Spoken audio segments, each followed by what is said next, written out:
ఒక విషయం మేడం, మీరు ఖమ్మం జిల్లా నుంచి 2 సార్లు పోటీ చేసి 2 సార్లు గెలిచారు, ఇంకోసారి ఓడిపోయారు 2014 ఎలక్షన్.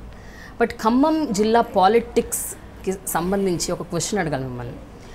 అక్కడ మీరు ఎంత డైనమిక్, ఎంత పీపుల్ ఫ్రెండ్లీ పర్సన్ అయినా కూడా లోకల్ పొలిటీషియన్స్, లోకల్ క్యాడర్ దగ్గర మీకు అంత మంచి పేరు లేదు, వాళ్ళందరూ మిమ్మల్ని యాక్సెప్ట్ చేయరు, వాళ్ళతో మీకు చాలా ఇష్యూస్ ఉన్నాయి, గొడవలు ఉన్నాయి, స్టిల్ యు ఆర్ ఫైటింగ్. కొత్త ఏం కాదే, ఖమ్మం ఆనవాయితీ ఇది. ఖమ్మం పాలిటిక్స్లో నేను కాదు, కాంగ్రెస్ పార్టీ ప్రత్యేకంగా కాంగ్రెస్ పార్టీలో ప్రతి ఎంపీతో ఇదే. This is been the logistics from the beginning. Rangaiah Naidu గారిని ఇలాగే సతాయించి ఏడిపించారు, చేపించుకుంటే పనులు చేపించుకుంటారు కొంతమంది, వాళ్ళని ఏడిపించి సతాయిస్తారు. అదేవిధంగా మన జలగం వెంగళరావు గారు అనాల్సి వచ్చింది అన్న సందర్భాలు కూడా ఉన్నాయి. ఏమిరా నేను కూడా డబ్బులు ఇచ్చుకోవాల్సిన పరిస్థితి వచ్చిందా అని. వెంగళరావు గారిని అలాగే ఏడిపించుకొని సాధించుకొని పీడించుకొని తిన్నారు. అదేవిధంగా దే డిడ్ ఫర్ మన Nadendla Bhaskar Rao. Nobody is new in Khammam.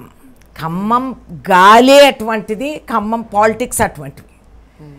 That's not necessary that ప్రజలందరూ అట్లాంటి వాళ్ళని, కొంతమంది నాయకులు ఇది. అటువంటి నాయకులు కూడా ఇవాళ రోజు లేరు. Now there is no great man there.